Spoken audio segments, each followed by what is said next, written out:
Hello. Welcome to Join the Light podcast, episode 4, Behind the Lens. As you can tell, this was done. This is a pre-done show because busy today. Also, I've not had the chance to shave, so that's happening tomorrow morning as I do this. So, yes, welcome to episode 4. As the description tells you, I'm going to be talking about freelancing, the pluses and the minuses of doing so. And for those of you who don't know what freelancing is, then I will explain. Okay, once we get started. But first things first, ladies and gentlemen, you can follow our Instagram here, and of course our website is here. So if you've had any photography queries or bookings you'd like to make, that's how you do it there. You can email us as well. There's all sorts of things here, so you can find us as well. Okay. Also, we also have this thing here for the network, which is the Patreon page. You can also do that as well. We do have a show on there, which we occasionally do, as well as this one. So anyway. Coffee. Cheers. So anyway, today's coffee. Lovely. Right. So freelancing. For those of you who've never seen an episode of this show before, I will start to explain. I work for myself. Run my own photography. I work as what's called a sole trader, and for those who don't know what that means, it's basically when you're self-employed, you have to categorize yourself into one of 3 categories in the UK. There's a limited company, there's an LLC, and there's a sole trader. And a sole trader is essentially what it sounds like when it's just you, essentially.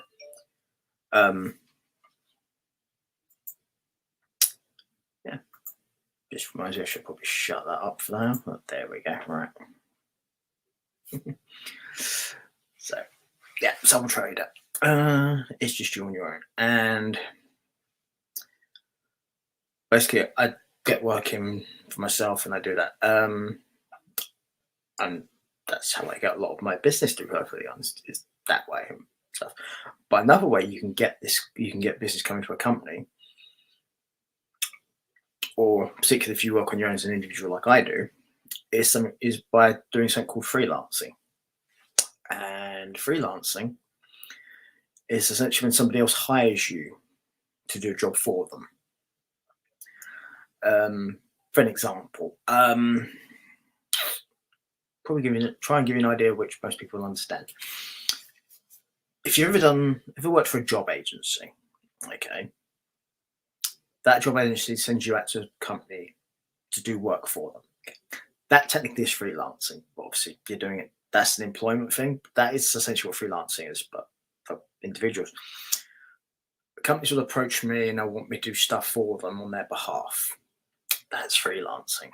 So whether it's ad campaigns, clothing brands, stuff like that, that's essentially freelancing. And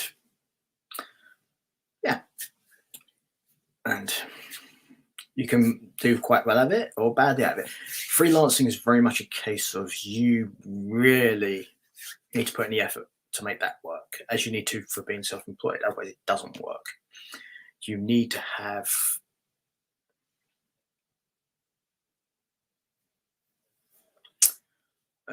how would I put this? You need to have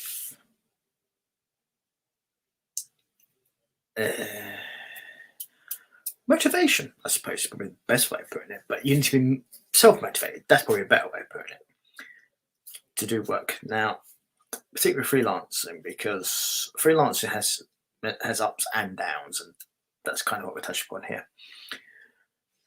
And the ups to freelancing are you can go do a job, it's done, that's it, over and done with, and then you come back and wait to be paid. And that's it, basically. Uh, the downside, of course, to that is you then have to be paid. You're waiting to be paid, and unlike with regular jobs, if you've never been self-employed, if you then end up in it freelance, you then have to do something called invoicing, which, if you've never had to do it, you may be thinking, I'm not sure what that is. Or you may have seen invoices before on like deliveries you've received and stuff, and you're like, you've probably never paid it much attention because, to be honest, most people don't. But invoicing is very important if you're a freelancer and self employed because it's how you make your money. Because if you do jobs for other people, you then have to be able to invoice correctly to make money. And what I mean by correctly is you need to invoice the company you're invoicing or the individual you're invoicing to in exactly the right way. And the reason I say the right way is it's very important to get this correct because otherwise you can end up not getting paid because you haven't done it right. For example, in the UK, when you invoice somebody, it's usually the person you've been in contact with or the marketing director and then the company.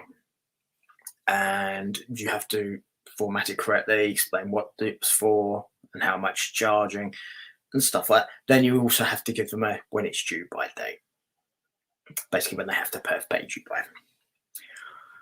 So it can get a bit more complicated if you are dealing with companies from abroad, for example, or foreign entities, because if they're paying you from abroad, it becomes harder, particularly for UK in the UK here, because this is how I have to explain this to make it so other people would understand this. Even if you're not from the United Kingdom, you'd probably help you at least get an idea of the sort of things you might end up encountering, even in other countries. If you're paying a UK citizen from abroad, you can't just use their account and sort code number like we normally do here. You need to have something called a BIC and an IBAN. And the reason for that is it's an international thing to identify the bank and where the bank is as in relation to country and bank. To explain how it works essentially is an IBAN and a BIC identify the country and the bank. The sort code identifies the branch, and the account number is obviously yours, and that's how you get paid. So that's how they identify these things. Normal everyday people who work with regular 9 to 5 jobs and stuff. This stuff happens to you as well, but the difference is you don't have to do it because once you work for like a big chain company or something, this stuff's all done by backs essentially, so you don't never have to worry about it. But as a freelancer, you need to have an idea of how this stuff works. Don't need to know everything about it, but if you're going to be invoicing a lot, particularly, because if you're a sole trader like me, I have to do the invoicing as well as everything else. So I needed to know how stuff works. Fortunately for me, I did payroll for a company I used to work for a while back. So I had an idea of what I was dealing with before I even needed to do it. So it does help to know these things. Also, when it comes to invoicing, you have to have an idea beforehand of how long you're going to give them for invoices, terms and conditions, stuff like that. Invoices and contracts are not the same thing as well, to be very clear. The contract just specifies the work you are doing. Okay, that is it. You should, in fact, I would recommend you never include anything to do with money in the contract you're signing. All that is what the service you're providing and terms and conditions and stuff. All the money stuff is all done by invoice. That's what the invoicing is for. And once you submit your invoice, then obviously keep track of it however it is. I mean, there are various ways you can do that if you want. Depends what kind of person you're organizational wise. Obviously, once you send an invoice, you need to keep track of it to obviously keep on top of them, because if you've had to send them up with invoice, you need to be able to follow them. So this is another issue with being a freelancer. You have to be able to keep track of what's coming and what's coming out. I do this because with invoices, I can generate my own invoices and do that. It's because I know how to do it. It's easy. Lot of Word document software will give you vague templates and stuff so you can use like Word or Pages, which is useful if you know how it works. If you know how to do an invoice, it does help with a template. at least. But you will still have to change it depending on who you are, who your church is, and so on. I, for example, have found because of the amount of invoicing I do, which is quite a lot, I found a service that would do it for me. Well, when I say do it for me, what happens is I can use that service to send out my invoices and then set a reminder of when I need to chase this up by, and I'll get notifications to tell me to check this, to keep track of this thing. What you could always do, of course, is if you don't want to do something like, because that's a paid service I use to do that. You can always just set it in like a calendar app and set a reminder to check it or something like that. But you'd have to do it for all the invoices you do. So I prefer to keep it all in one place, so I don't have a minimal amount of having to do stuff, because it's literally something you set when you send out the invoice, so it makes it much easier. I personally use QuickBooks. That's what I do for invoicing, and it's a good price for me to do, and never had any issues with it. Works very well. I can print off copies. I can keep it to myself. You can send reminders if you need to. There's a whole bunch of fun stuff which makes it much easier to do. But one of the most important things about freelancing, particularly, is keeping track of your ins and your outs. It's an important thing to do because you need to know what you're making or not making. Very important here. It's the same thing of when you quote for a job as well. This applies to not even just freelancing, but self-employment. You need to make sure that you're making enough for the job you're quoting for to be worthwhile. Otherwise, don't do it, because you're losing money at that point. Because if you spend more money to do a job than you're making, you're losing money. You're at a loss, and any company will tell you you can't operate at a loss, because ultimately you are going to end up in more trouble than not. So, I mean, take on jobs, obviously, just quote. You just have to bear in mind when you quote that you're quoting effectively and productively for you to be able to live and run the company or your own job, of your own stuff. You need to be able to do these things, cover your costs, costs for the job, and so on. So you need to be able to cover this whatever you quote. And the thing with quoting is you can send out a quote for a job, and the customer may think it's too much. That's their choice. They have every right to think it's too much. You could always inquire them, see if they're flexible, possibly, if you can make some sort of agreement, maybe. But it kind of depends on the situation itself. But never turn around to your customer and say, "Well, that's silly. I can't do that." Blah, blah, blah. I mean, they don't want your life story. They don't care. They're a potential customer, and why should they care? All they want to know is what service you can provide them, and that's fair enough, as long as it stays like that kind of thing. If they start trying to take advantage of you, that's a different thing. Because this goes back to what I said before. Always make sure you can cover what you need. If they're trying to get you down to a point where you will not cover your costs and be able to make them for it to be worth your while, walk away from it, because it's not a job worth doing. And it's an important thing to know as a self-employed person or a freelancer. Know when to walk away. A lot of people won't, because they're like thinking, "Oh, I can make this, I can make that." Yeah, but if you set a precedent where people where that happens and they start talking to other people, will be like, "Oh, it's all right, that they'll do that." It's like, yeah, don't set a precedent. Stand for. You may lose jobs through stand your ground to make sure you cover your costs. Cover your costs, okay? Because ultimately, if it comes to a point where you've got no money to like cover your bills or your food, they're not going to help you. So make sure you can cover everything. It's probably the most important thing about self-employment and freelancing is for it to be worthwhile doing. And I mean, I enjoy self-employment and freelancing. I do. I think it's probably the best thing I've ever done for myself, for a mental health perspective as well. And plus, I just enjoy it more. It's more productive for me. I find it more rewarding. So yeah, but in many ways, it needs to be worthwhile you're doing. Otherwise, no. But the biggest ups and downs for freelancing essentially are what I've just discussed. It's making enough, covering your costs, making a profit, because yes, you do need to make a profit. That's how companies operate. It's also how you need to work as a sole trader or a freelancer. And of course, understand not every customer is going to be able to afford you or want to pay you what you're worth. Understand that's okay. They are just a potential customer. Negotiate with them, possibly see if there's any sort of agreement. If there isn't, then they're not your customer. Just walk away from it. Have no hard feelings, nothing. Just keep going. So yeah.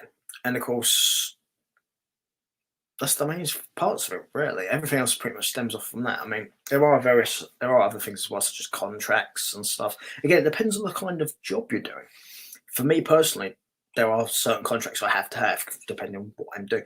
For instance, if I'm doing photo shoots with children, I need to have a contract for that. Also, you need a parent and guardian around. In the United Kingdom, if the model is under the age of 18, they have to be accompanied by a parent or a guardian. It's a requirement. It's like that has to happen, and you also have to get them to sign a document, like a contract stating it's okay to use these images because obviously they're under 18. So you need one of those. Ideally, if you're photographing a wedding, that's something else you should have a contract for as well. Doing obviously commercial branded work for companies, for fashion lines, items, clothing, whatever it may be, have one for that as well, absolutely. And to cut upon the other aspect of this, if you're shooting more adult themed work, absolutely have them for that, because that could be very dicey if you don't. So yeah, I have contracts for every eventuality because I learned to do this because it's important. So depending on what your field is of what you're doing, find out what you need to keep yourself covered with. Make sure you've got the right contracts or the right documents and forms for whatever you need to do. Which brings me up to the next thing you need to make sure you have as well. As a person that works in the public sector and face fronting companies and stuff, you need to have certain types of insurance. I have public liability insurance, and it's a must for anyone who works with the public. It's as simple as that, and does event photography, wedding photography. So I have it, as you have to do. Other types of insurance, which is probably useful for photographers, are equipment insurance and indemnity. And the equipment insurance, you can guess what that is. It basically covers the cost of your equipment if anything damages it. Indemnity is if someone has an issue with your work, and basically indemnity will cover your costs. So those are the three things which are very useful to have as far as this kind of work goes. But again, it depends what kind of work you're doing as to what kind of insurance you have. Again, anything public facing, generally liabilities, always a good thing to have. So let's see, is there anything else I need to think about here? I mean, those are the main important things about freelancing to do because they are necessary. Oh, NDAs, yes. Here's one. Every so often, you'll do a job and you'll be asked to sign an NDA. And for those who don't know what NDA is, it's a non-disclosure agreement. And yes, they are quite common. So, in fact, some of you probably would have heard of them. If you want an example of a well-known company uses them, Apple. Use them for everything. So, essentially, make sure if a client offers you an NDA, because of what they want you to do, read the NDA, make sure you thoroughly understand the NDA, get a copy of it from them. If you have with it, by all means sign it, but do never break it because you are liable in law for that. So it's the same as breaking a contract, because essentially an NDA is just another contract. So there are times I have NDAs for things, but it's not that common. Personally, I tend to have clients come to me more with them. So I think that's the main bits and pieces really about freelancing. Oh yeah, sorry. There is one last thing when it comes to freelancing, and this is important. Know whether you want to do it or not. And it's important because you may work for yourself, okay, as a self-employed person, but you don't have to be a freelancer. It's a choice. And yeah, know if you want to do it or not, which means if you can look at always have to be a freelancer. You also have the option here. This is the thing I like about freelancing. When a company approaches you and asks you to do freelancing, you can look at the company and see what they're like, see if you want to work with them or not. And if you don't, you can tell them not interested. And there's nothing to it. There's no comeback because you're a freelancer. They can't say, oh, you can't do it. Well, yeah, I can. I'm a freelancer. It's not a thing. So uh, to be able to control and be in charge of stuff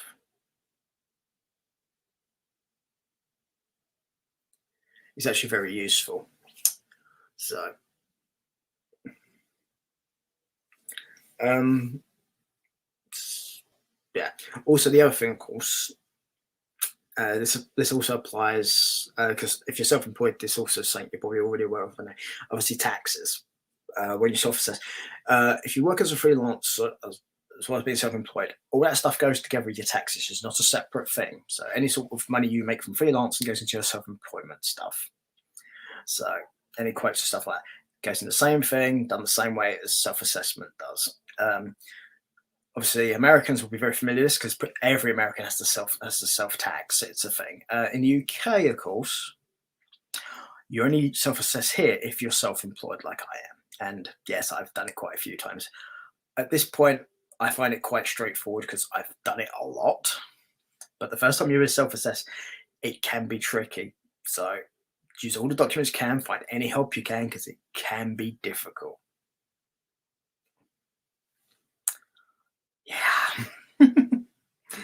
But ultimately, if you really want to do it and it's worth it for you, then I do wholly encourage people to do it because if it makes you happy and you know you're going to get something out of it and it's going to be rewarding, I would say do it because me personally, it's the most rewarding thing I've ever done in my life is being self-employed and work as a freelancer. I do enjoy it much more than I ever did any other job. And with that one, people, I'm going to head off and let you all go. Obviously, if you have any questions or anything, then by all means, drop them in the comments below, or you can also contact us directly. Obviously, either through the channel, or you can contact Drone Light Photography as well through our social medias and stuff.